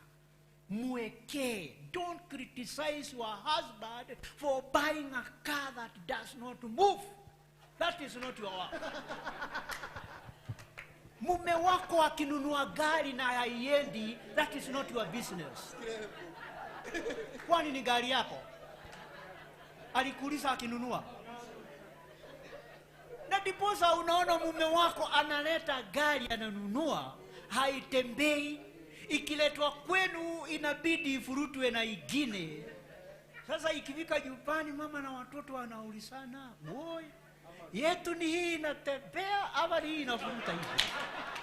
Gojeni mtaabiwa. Sasa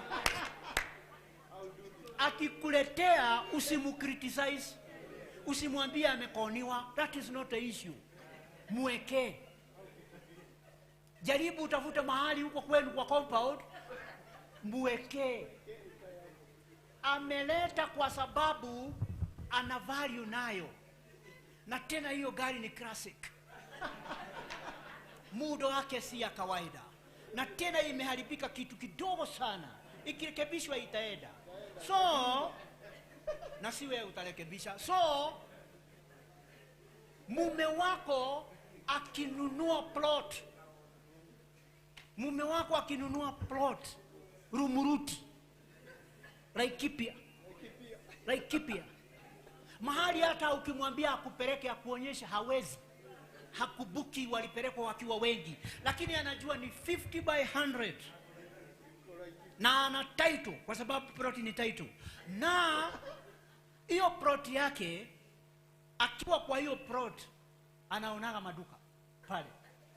Iko karibu na maduka. Na hii plot yake iko hapa, hii wamepakana nayo ni ya OCS. Na hii kwa pande nyingine ni ya OCPD. Usalama tosha. So usimukriticize, weka hiyo title. Kazi yako ni kuweka. You are the registrar of documents and assets.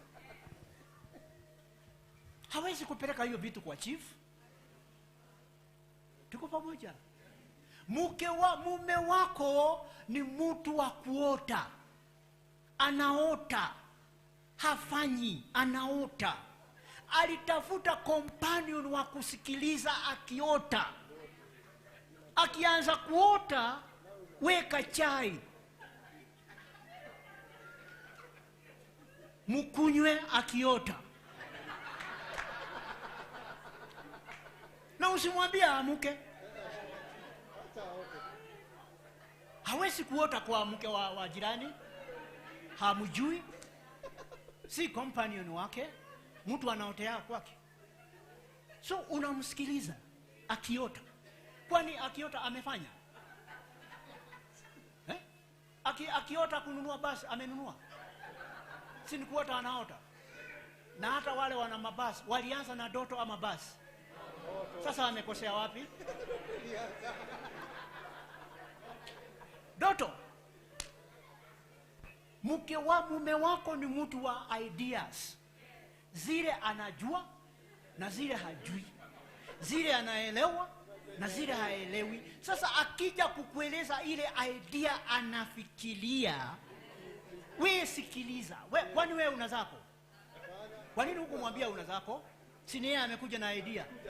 Sikiliza. And you'll be shocked. This is the truth of the matter. You'll be shocked how intelligent your husband is. Wakati mwingine unasikia tu hasemi kitu. Yeye ni wa ile saburi ya wale wanatoa pointi zao mwisho. Na nikimaliza. Anasema na nikimaliza. Sasa unasikia 1, 2, 3. Kwa hivyo wacha azungumze mpaka amali. Usimwambie anyamaze. Sasa kwa mkutano ya chifu aliambiwa anyamaze. Kazini aliambiwa anyamaze. Kicha. Na unamwambia amali. Atazungumzia wapi? He was looking for a companion who will listen to him. Kini sasa akianza kusema hivyo, sema gai aliadwa aige. Mungu ana watu wengi, ati wewe ni mmoja wao. Sasa so men are looking for a companion. And let me tell you something. Mume wako kuna mambo hawezi kukuruhusu ufanye kwa sababu anajua ukifanya hutakuwa companion mzuri. Hagetaka uwe mtu wa ishara, hagetaka uwe mtu wa kuzurura. Anataka uwe nyumbani, uweke na umanage kile analeta. Anataka uwe nyumbani umwangalilie watoto wake. Anataka uwe nyumbani umwangalilie properties zake. Na anataka akija nyumbani akukute, ili msungumuze yale amekuwa akifikiria, si yale alikuwa anapitia. They don't talk about that. Ni yale anafikiria. So the best gift, mama, you can give to your husband is companionship. Listen to him when nobody is listening to him. Teach the children to listen to him, encouraging them that their father is one of those who talk points as they conclude. His conclusion is the most powerful part of his speech. So let them wait for the conclusion. So, ndugu yangu, the best gift, wacha nimalize mwalimu. The best gift you can give to your wife is not even property, it's not even all those other things. It is security. Asikie nimelindwa, my interests are taken care of, and I am safe and secure here, today and tomorrow. Mwalimu.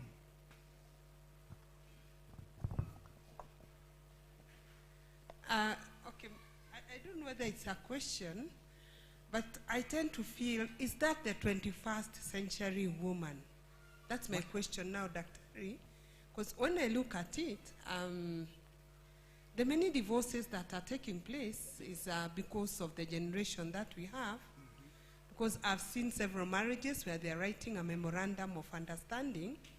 Because if both of us are working and both of us are busy, I don't know how to put it, but yes, just put it the way with your permission. We will deal with it.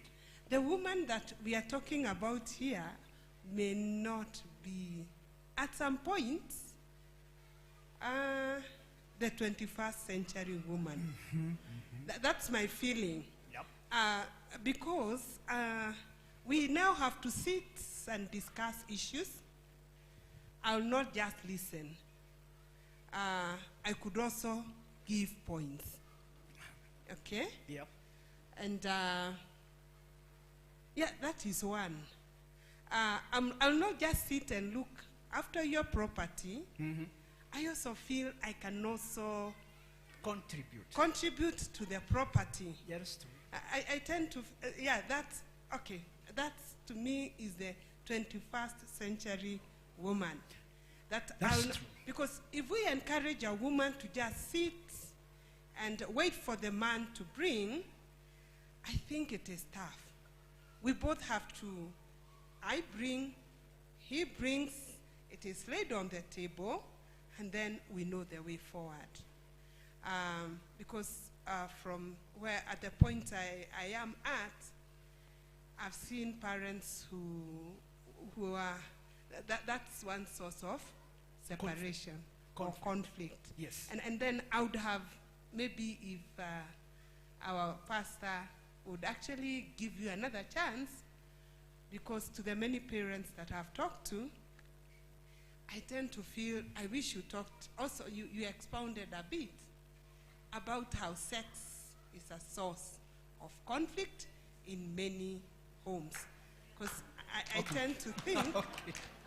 Okay, yes. What Mwalim is saying, yeah, okay, it's all right. What Mwalim is saying is very true. One of the sources of conflict in marriage today is what we are calling reversed roles. Reversed roles vis-a-vis what we call the traditional roles.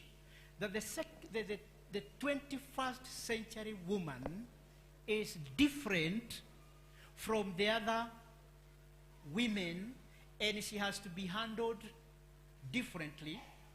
Kiasi ya kwamba kuna marriages mama amesoma zaidi ya mzee. Ni kweli? Does she require a husband? You know, she's our daughter. They are our daughters. Does she require a husband? There are instances you'll find that this woman earns almost 3 times or 5 times what her husband is earning. Does she still require a husband? Right? She may even be more exposed than the man because maybe her employer has given her the world as her platform. And she's going all over the place and she's doing all that she's supposed to do. Does she require a husband? Yeah? Would you want your son to marry her? Men, would you want your son to marry this woman who is more learned than your son, who is more financially stronger than your son, who is more exposed than your son? Men, would you want your son to marry this woman? Men, women, would you want your daughter who is earning more than this man, who is more learned than this man, who is more exposed than this man, to marry this man? Yes. Women, yes. Ladies, ungetaka msichana yako firstborn aoe huyu jamaa alimalizia form 4 na yeye ana PhD. Women, I think